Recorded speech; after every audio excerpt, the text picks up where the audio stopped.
Good morning, everyone. Thank you for joining us. We will begin shortly.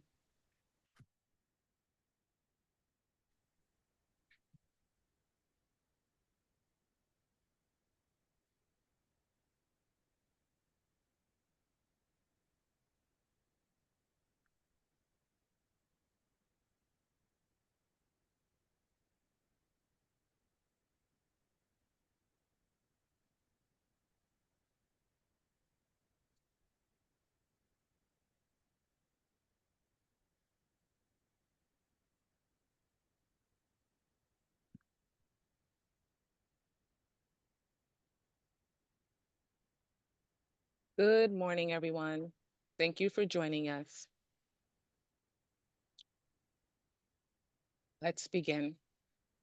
Good morning, and thank you for joining us. I'm Stacy Davis, Chair of Global Connections of the Jewish Federation of Greater MetroWest.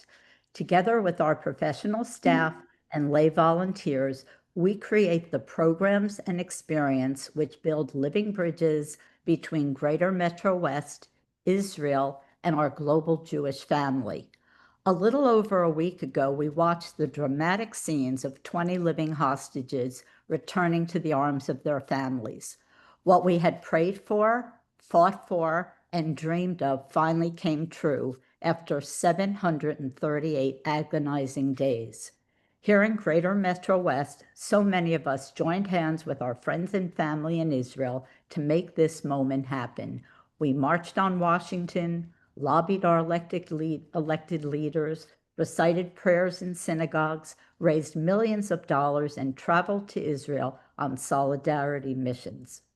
We wore our hostage pins and our necklaces to make sure the world knew they would never be forgotten and that we will not rest until every fallen hostage is returned for proper burial. This is truly a shehechiyanu moment, which we felt needed to be celebrated as a community, and so we come together to give thanks, especially to the brave men and women of the IDF, and to acknowledge the uncertainty of the moment. We will hear from two Israelis, one a leading journalist, the other a resident of Kibbutz Erez in the Gaza envelope, who is also the beloved director of Federation's Israel office. We will hear from Michal Zer a little later in this webinar. Right now, I want to turn to Ben Hoffer, chair of our JCRC, the Government Affairs, Israel Advocacy, and Community Relations Building Wing of the Jewish Federation. Ben has the lucky assignment of introducing and moderating today's conversation with David Horovitz. Ben? Thanks, Stacy, and good morning to everybody. Welcome to the webinar. It's my pleasure to introduce David Horovitz, the founding editor of the Times of Israel, which for many of us has been required reading, especially these last 2 years. And if you read it as much as I do, you probably see David's face every single day imploring you to join the Times of Israel. And I'll make a little push. Please join and support the Times of Israel. David is also the former editor of the Jerusalem Post and Jerusalem Report and helps make sense of what's going on in Israel and the region for an international audience. As an FYI, we will not be taking questions from the audience today during this webinar. David, thanks for being with us today. Thank you, Ben. Hi. It's been a little over a week since 20 living hostages came home, thank God. Can you describe for us how you felt watching those scenes and the mood in Israel today? It was an extraordinary day, and it was certainly the happiest day since the worst day 2 years earlier. It was almost exactly the anniversary, and we've had many hostages who've returned, but for the first time since October the 7th, 2023, as of last week, there are no more living hostages held in unspeakable conditions in the tunnels of Gaza. And that was incredible. And it was, I think, even more so because very few Israelis, I think, in our hearts, thought that it was feasible, that all those 20 people would come back alive. We weren't certain that they were all alive, and holding them seemed to us, and I'm speaking very generally here, but to most Israelis, myself certainly included, that was the greatest leverage that Hamas had in terms of wanting to survive and to revive and to attack us again, which it certainly does. And therefore, the assumption was, and Trump had said it himself, the president, your president, it's going to be very hard to get those last ones out because as you get closer to the fewer and fewer, the more Hamas has a stake and an interest in holding them. And yet here they were. And the nature of life in Israel, and this, and Stacey said it in her introduction, the attachment, the focus on the people who have been living in hell, surviving in hell, was very personal. I mean, there are many, many people that have actual personal attachments. There are, any number of people with slightly less direct attachments. We know these people. We all knew these people. And again, as the numbers came down, the focus was on those people, and therefore this was just one example. Alon Ohel, who was we know was chained in a tunnel, as were many of the hostages. His family were very worried. I mean, that he was not going to survive at all, that he was losing his sight, and then here he was, and with the parents who had been, tearing at our souls in their appeals to everyone and anyone to help um, save him. So it was incredibly emotional. I have to add one other thing, and you said it in the introductory remarks. It's not over. It's not completely over because there are, as of right now, 13 deceased, slain hostages whose bodies are still held in Gaza, and therefore, the people are not removing their pins. And that last rally in Hostages Square turned out not to be the last rally because Hamas did not honor. Um, I want to be sort of very careful about this. The final deal that was the operational deal for these releases gave them some wiggle room. Hamas had to release all of the living hostages and essentially all the remains or the bodies of hostages that it could reasonably locate and return. But it had the same 72-hour period. If there were the people who it couldn't locate their remains, it had to report what it knew about them. And they didn't return the 28 bodies. In fact, on that first day, they only released 4. And therefore, there has been almost every day since then dribs and drabs, which is not the nicest terminology to use, but 1 or 2 or 4 hostages' bodies that have been returned to Israel, including 2 overnight just now. And therefore, there are, of those 28, 15 have been returned for burial and 13 have not. So we're not completely through this, but still, overall, with all the caveats, it's a happier Israel. I don't get too carried away. We don't think all our problems are behind us, but it's a different psychological feeling nationwide, I would say. Of course. So as the hostages were reuniting with their families, you wrote that despite President Trump's repeated pronouncements, the war is not over. And as you said, they still haven't released the final hostages, and Hamas has clearly not been destroyed. Based on the disturbing images that we're seeing coming out of Gaza, with Hamas gunmen reasserting control, do you feel that the fragile ceasefire can hold? I don't know. And I don't think anybody knows. And it's very dangerous to try and predict very much around here. Like I said before, if you'd asked me a few months ago to be really brutal in an assessment, I would have said it's very unlikely that all those 20 people are going to come home, and they all came home. A lot of this centers on Trump. I don't personally think that anybody else could have achieved what was achieved. I think his recognition of the power of his office.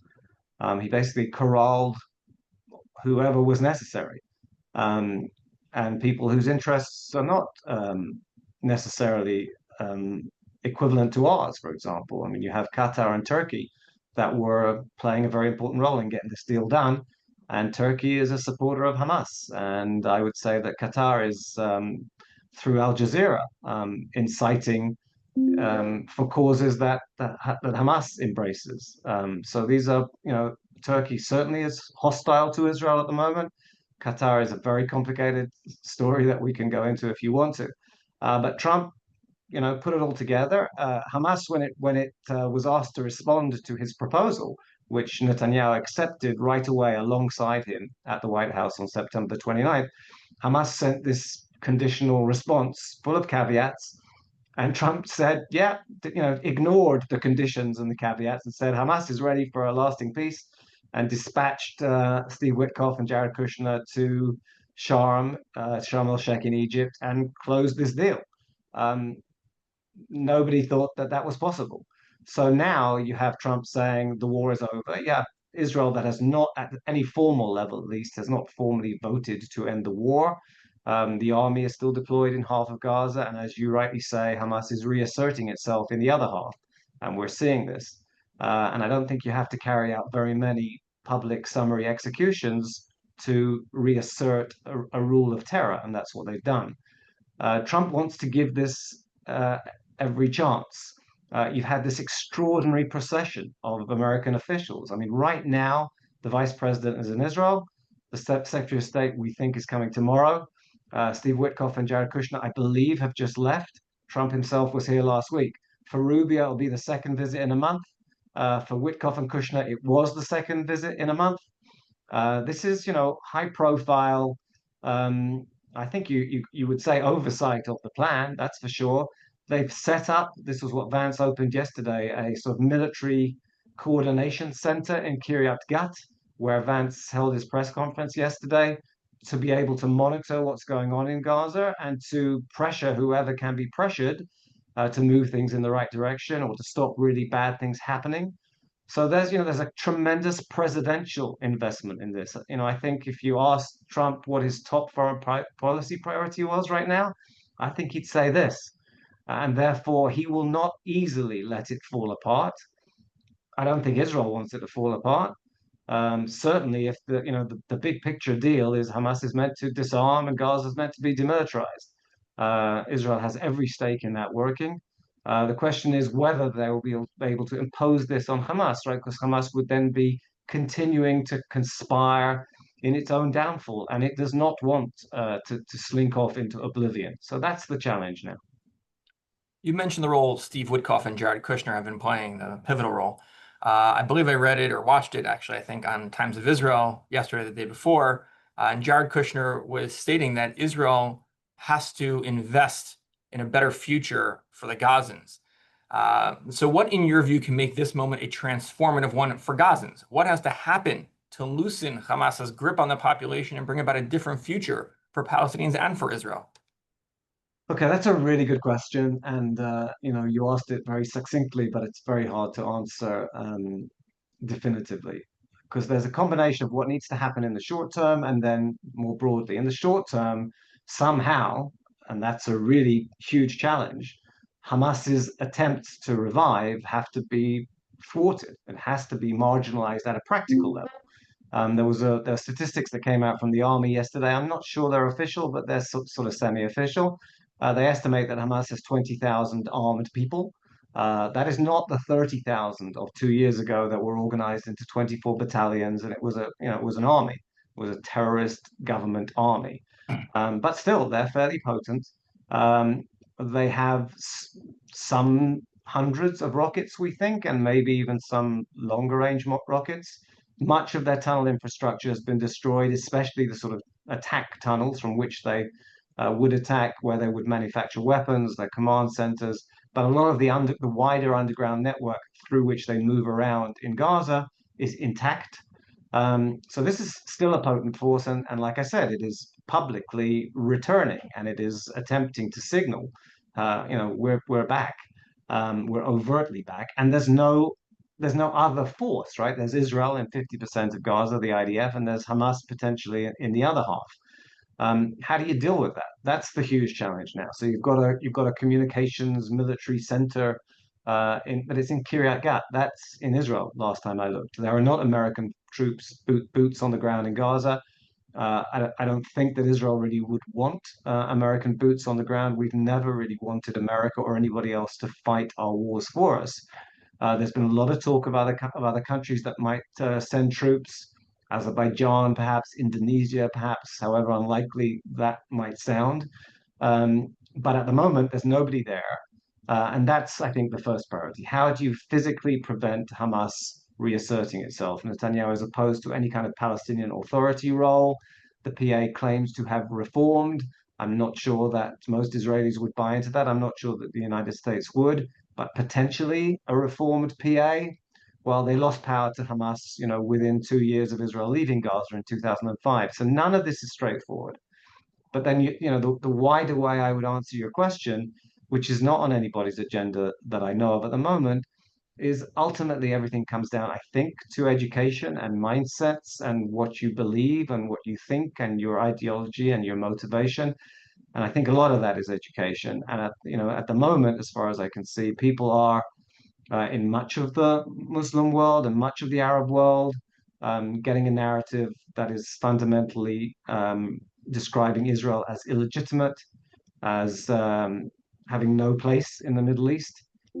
That's certainly a message that has been conveyed to Gazans for many decades. I don't think you long-term achieve peace and stability for Israel and its neighbors, and therefore a better life for everybody, without an understanding of the legitimacy of Israel. There are conflicting narratives. I don't expect people to say, "Oh, you're right. You were here longer. Your claim is better than ours." There has to be a recognition that there are rival claims to the same parts of this region, to the Holy Land, and you have to find compromises and secure ways to live alongside each other, maybe initially to separate, but ultimately to live alongside each other peacefully. I think that's the only way, and I think a lot of it requires, a different educational curriculum and people pushing a tolerant mindset, and that's really what I think needs to happen ultimately. You mentioned Israel's neighbors. Obviously, the past 2 years has been transformative, not just in Israel's south, but also in Israel's north and its relationship with Lebanon and Syria. What can you speak to about the changing dynamic with Israel's neighbors, not necessarily Gaza? Right. So, everyone, this, but just internalize it again, how short the distances are. I think much of the international community doesn't appreciate how small Israel is, what a very tiny area we're talking about here. So I'm in Jerusalem now, and, Damascus is, I think, depending on how fast you drive, but you could probably get there in 4 hours if there weren't lots of reasons why you couldn't. The Lebanon border, more or less the same. This is Gaza is an hour and 20 minutes from where I am now. So across those northern borders, what goes on is incredibly important to Israel.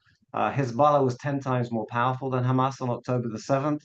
And if you want to find crumbs of comfort, and there are, one of them is that Hezbollah did not go all in on October the 7th, that Iran did not go all in. We saw what Iran was able to do with, the rocket and drone attacks that we've had in 3 bouts of conflict with Iran.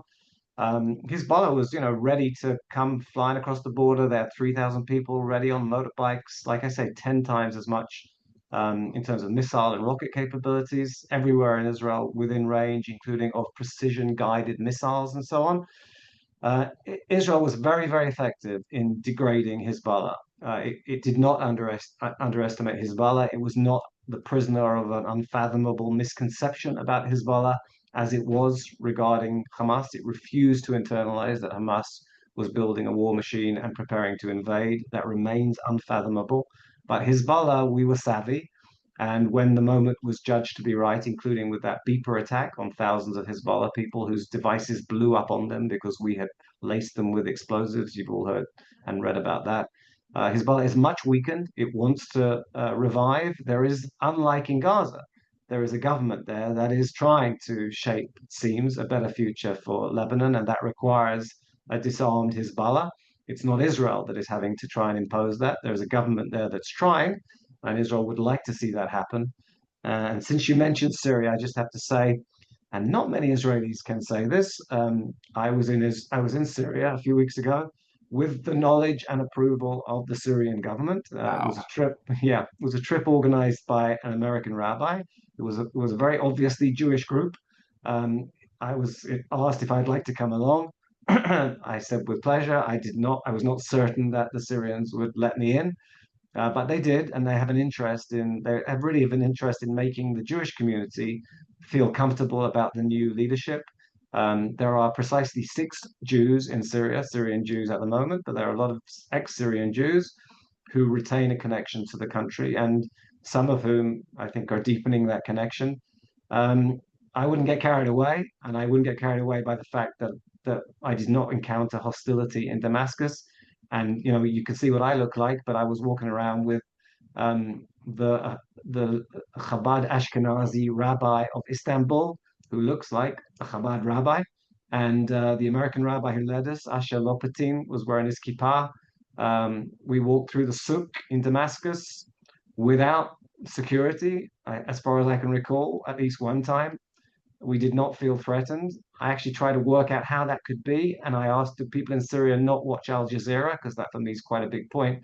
And somebody told me not so much because they're kind of preoccupied with trying to stabilize their country. So again, I wouldn't get carried away, but there's room for some wary optimism, I would say, where Syria is concerned. The same applies where Lebanon is concerned, but we're certainly not there yet. That's extraordinary. Thank you for sharing that.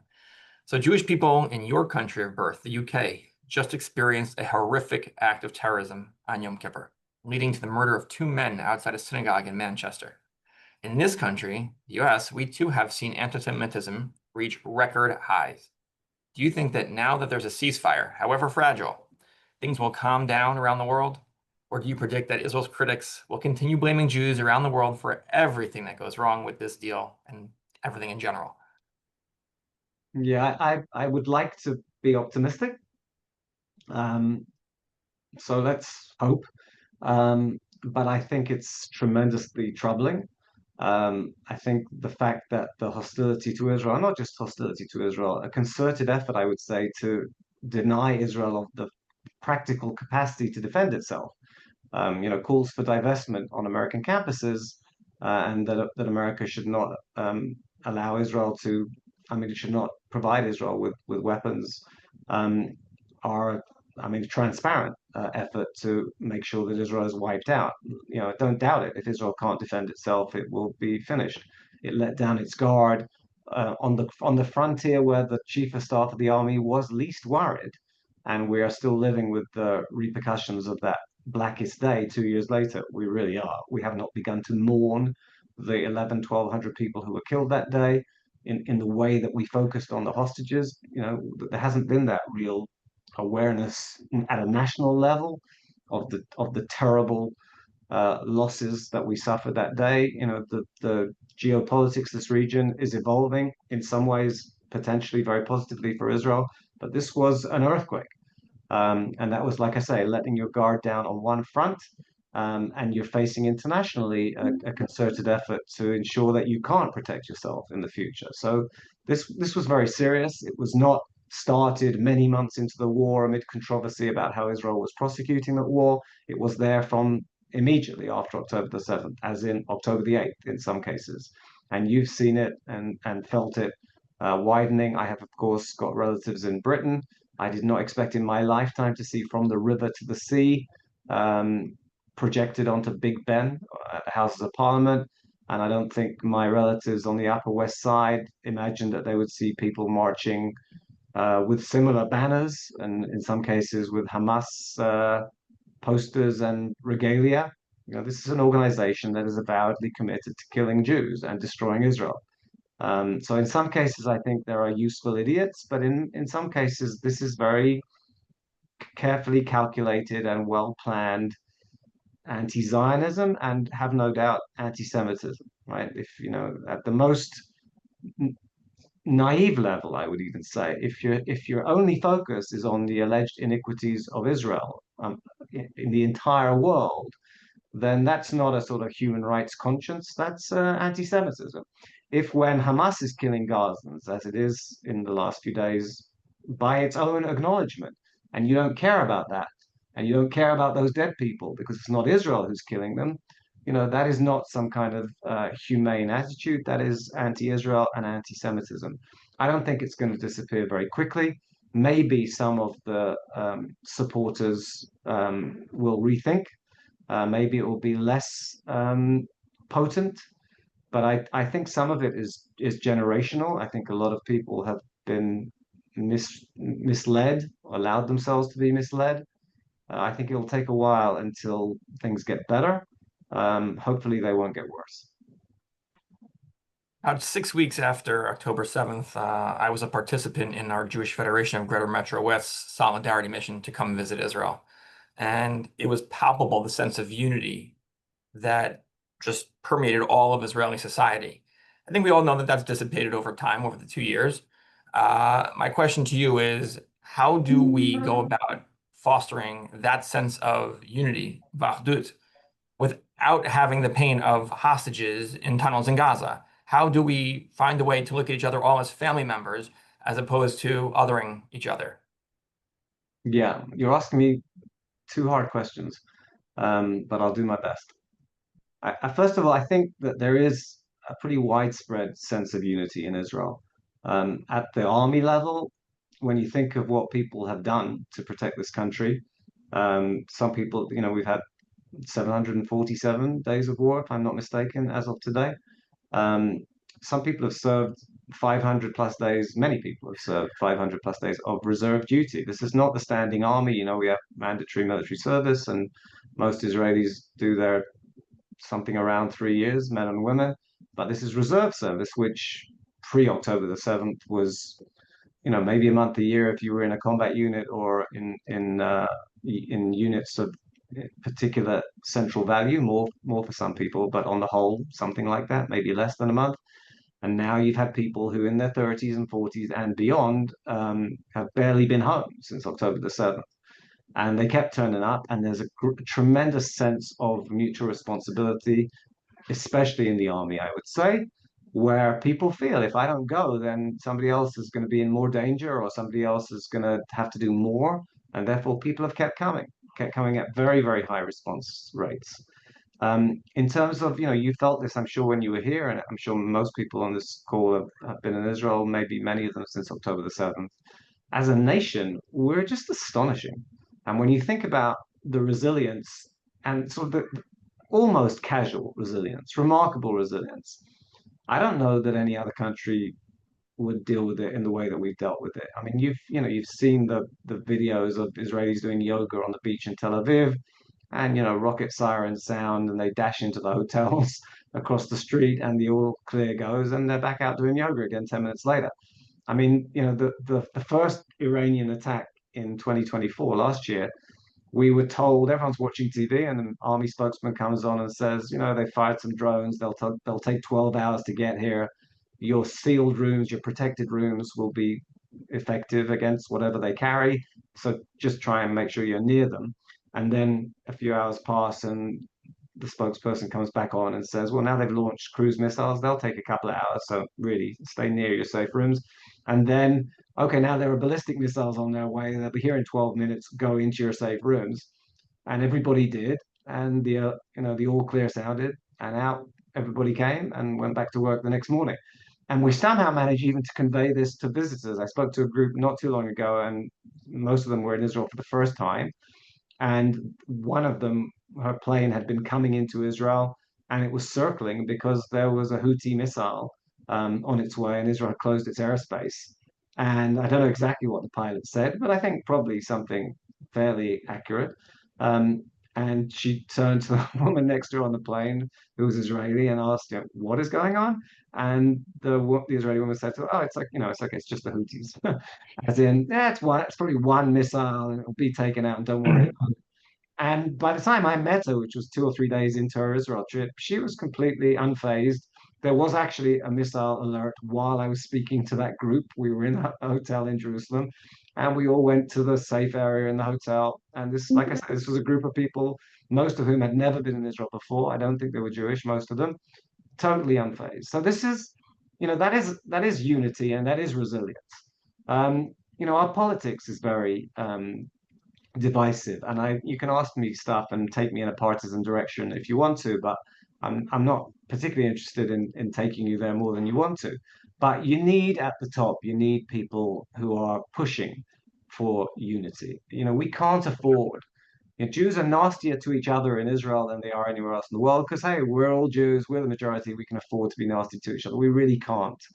And one thing that I do hope for that is not partisan, if you think about what I'm saying, is that out of this war, there will be more people who are ready to enter public service, who really intend to be public servants, who will put have what they deem to me to be Israel's interests front and center, and not their personal interests, who will recognize that being a politician in Israel is meant to be representing your public and performing a service that benefits the wider public. I hope that that's what will happen, because you do need that spirit from the very top, and it has often been lacking.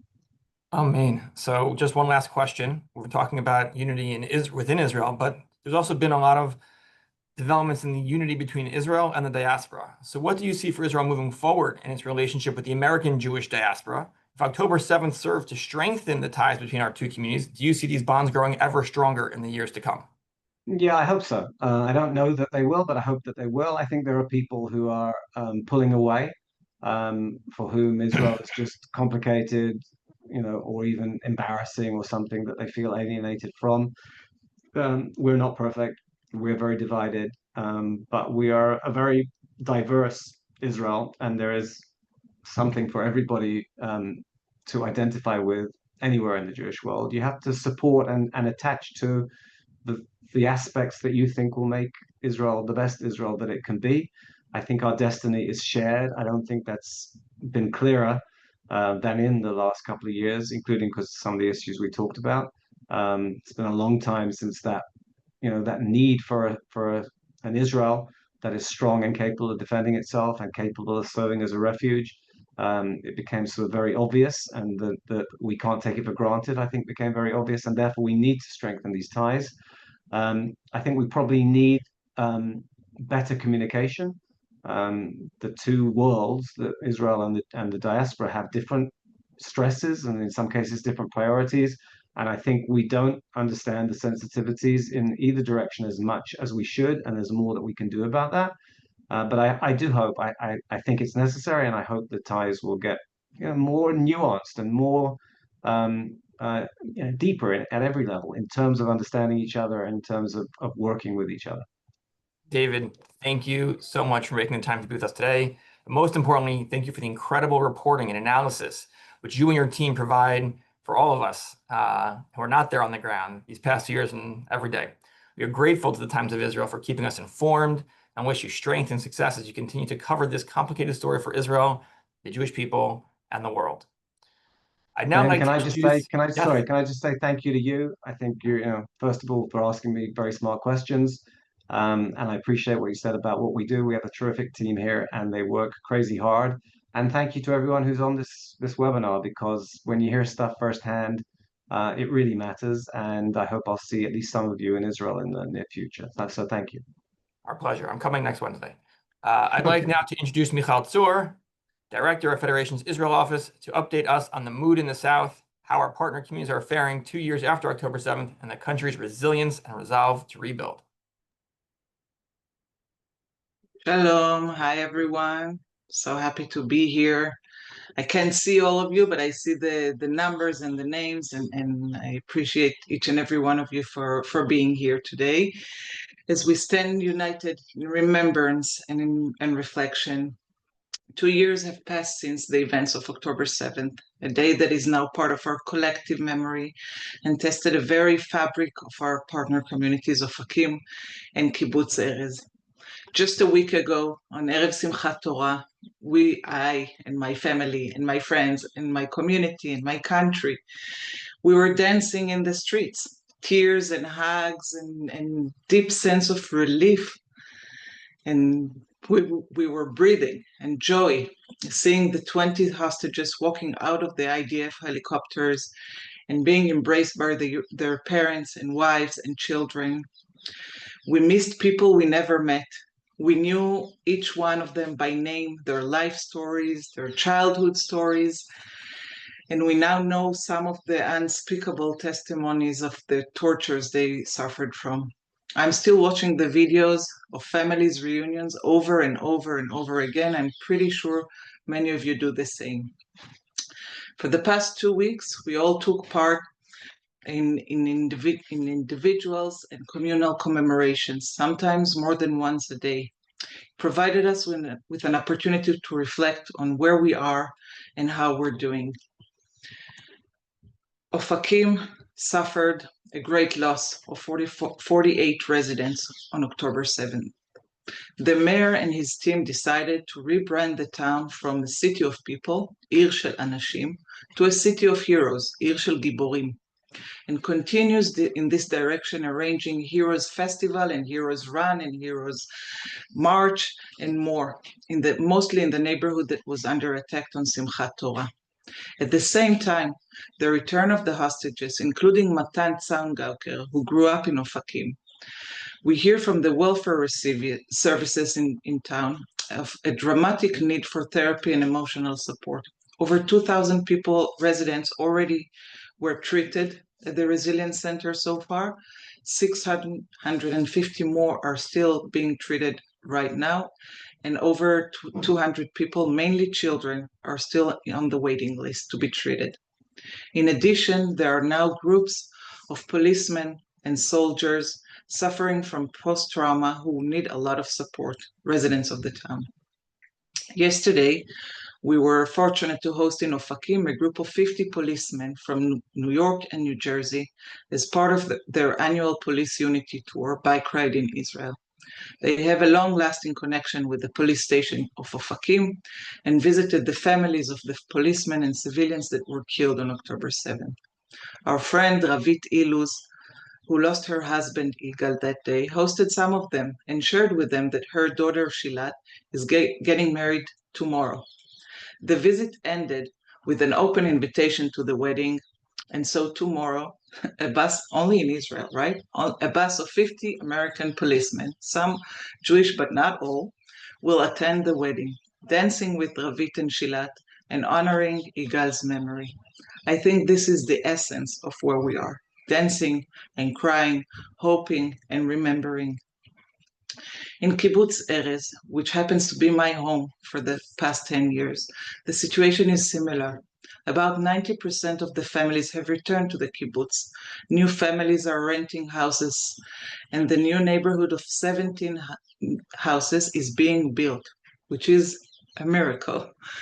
The main agenda item on the management team meetings are the shortage of houses and apartments. Over the weekend, we celebrated our annual beer festival with over 500 people, with live music and a beautiful outdoor setting. And again, at the same time, the rate of divorce is getting higher. The youth is restless. They're wandering around at night and getting involved in risky behavior acts of vandalism and emotional stress. Our first response team, the brave people who saved our lives that day, they're still struggling. Some are not able to keep their jobs. They cannot find their peace. The return of sounds of war from the border, less than 1 kilometer from here, is also affecting our children and us in this never-ending trauma. Since the first Federation brief that we did on October 12, I think, 2023, when I was still in Mitzpe Ramon, evacuated in the youth hostel, every time I speak with this crowd, with you, dear friends of Greater MetroWest, I'm saying the same thing. We're not there yet. We can't heal before the hostages are back. And now they're here. Toda Lael and Baruch Hashem.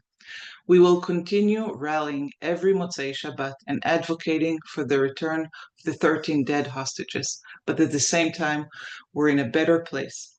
And we can and we should focus on our energy and efforts on building and healing. A significant amount of the Greater MetroWest Israel office time in the past 2 years has been following up on the impact of the emergency campaign on the ground. And I can assure you that we did a lot of good. You, helping the communities with immediate and long-term needs, being there with them and for them. On behalf of our friends and family in the partner communities, I thank each and every one of you for the ongoing support, care, and commitment. Although we're facing, and David related to it, although we're facing a crucial, complicated conflict on the democratic identity and nature of our country, on the narrative of the war, and even on the name of the war, at the same time, I have a strong feeling of pride and accomplishment for standing together and standing strong every week on Motzei Shabbat, rain or shine, for 2 years, demanding the release of our brother and sister. There is so much to learn from this bottom-up civic movement. I take a lot of courage and inspiration from this massive support group. And I'll end with some optimism. I did the counting today. A record number of 27 babies were born in Kibbutz Erez since October 7th. It's about double the annual number, and I think it shows the growth and the future. And with that, it is my pleasure to introduce the newest member of our Greater MetroWest family, Meredith Dragon, our new Executive Vice President and CEO, for closing remarks. Thank you. Michal, thank you. I'm a little choked up at the 27 babies. It's really quite an extraordinary number, and it's always good to end with a little bit of hope and optimism. Also want to express my thanks to Ben and David. Both did really an extraordinary job. And Michal, thank you. Thank you for sharing, your own personal history with us, and for sharing what's going on in Erez and Ofakim.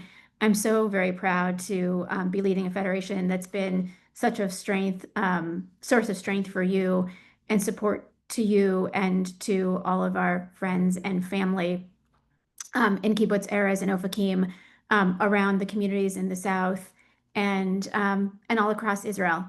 I'm making my first trip on behalf of the Greater MetroWest Federation next week, and I'm really looking forward to seeing all of these places in person, really hearing and seeing and experiencing the resilience of the communities in the South. And it's truly an honor for me to be spending time with you, Michal. So thank you for being my guide through our region. It's going to be a great visit, I'm sure.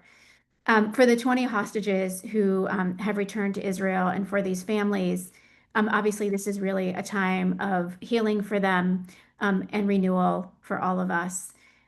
Certainly there is significant grief and loss that remain, and we are still waiting for the bodies of the 13 who are, deceased in Gaza, as Michal mentioned, and they need to be brought home too. Their families deserve to be able to mourn and bury and heal in the same way.